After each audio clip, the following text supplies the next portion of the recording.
Hello, and welcome to this introductory video of the Value Zodiac model. My name is Nick Wolf, and I am the developer of the Value Zodiac. In recent years, we've seen two movements emerge onto the American political scene. The Tea Party movement and Occupy Wall Street both emerged in response to the same phenomenon. The perception that entrenched special interest has been using the levers of power for their own benefit at the expense of the little guy. On the surface, both of these groups should have an awful lot in common. Both hate the big banks. They hate the crony capitalists.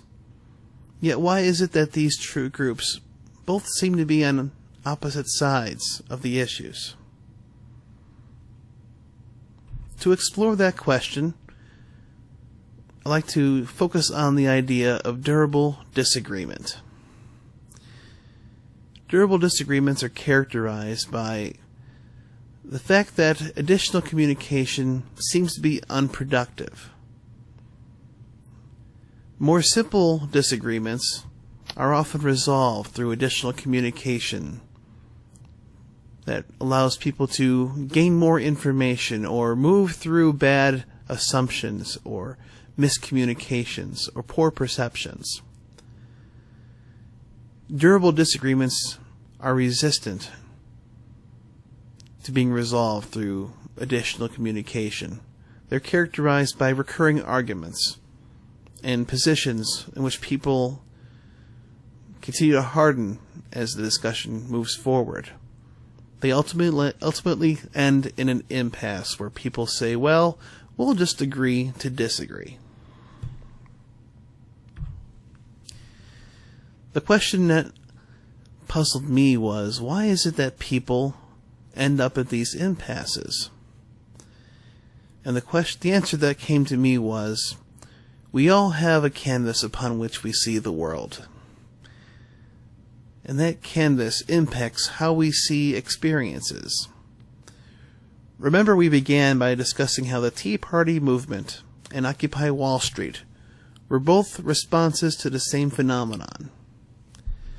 Yet both of these groups have very different perceptions upon the causes and the prescriptions to those problems.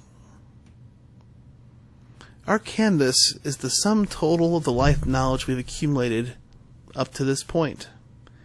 It includes our culture, our upbringing, our sum total of life experience. It includes all the joys and the hardships that we've had throughout our lives. Ultimately, the canvas is our worldview. It is the lens through which we see the events around us.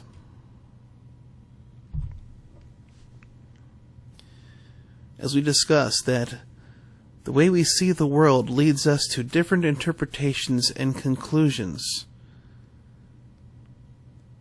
regarding the data that we see. And depending upon one person's worldview, those interpretations and conclusions can be very reasonable, even if they are essentially contradictory or conflicting. You can, for example, see how people's perceptions can very much impact their perception on certain issues. Where some people believe in order, others prefer a more spontaneous approach to life.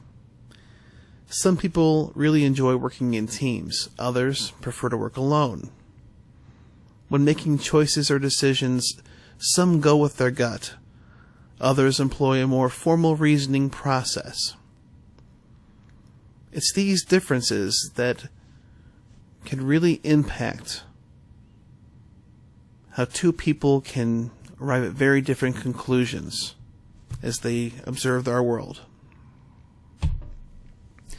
The Value Zodiac was designed as a tool to measure a person's worldview. It explores the 6 inherent conflicts among human values. I submit to you that these conflicts are more important than differences in individual style, because we often associate so closely our values and our worldview with ourselves that it becomes very hard for us to distinguish one from the other. Because our worldview shapes how we see events, anything that threatens that worldview will force us to really reevaluate so many aspects of our lives that we often react in very emotional terms if someone were to push against the assumptions that drive our thinking. The Value Zodiac is a predictive element that allows you to understand who it is you're most likely have a strong disagreement with. Because of that, it allows you to have opportunities to look into numerous opportunities, numerous applications, including conflict resolution, team building, analyzing ethical dilemmas, and so forth. In our next video, we'll be discussing a bit more detail about the Value Zodiac. Thank you for your time.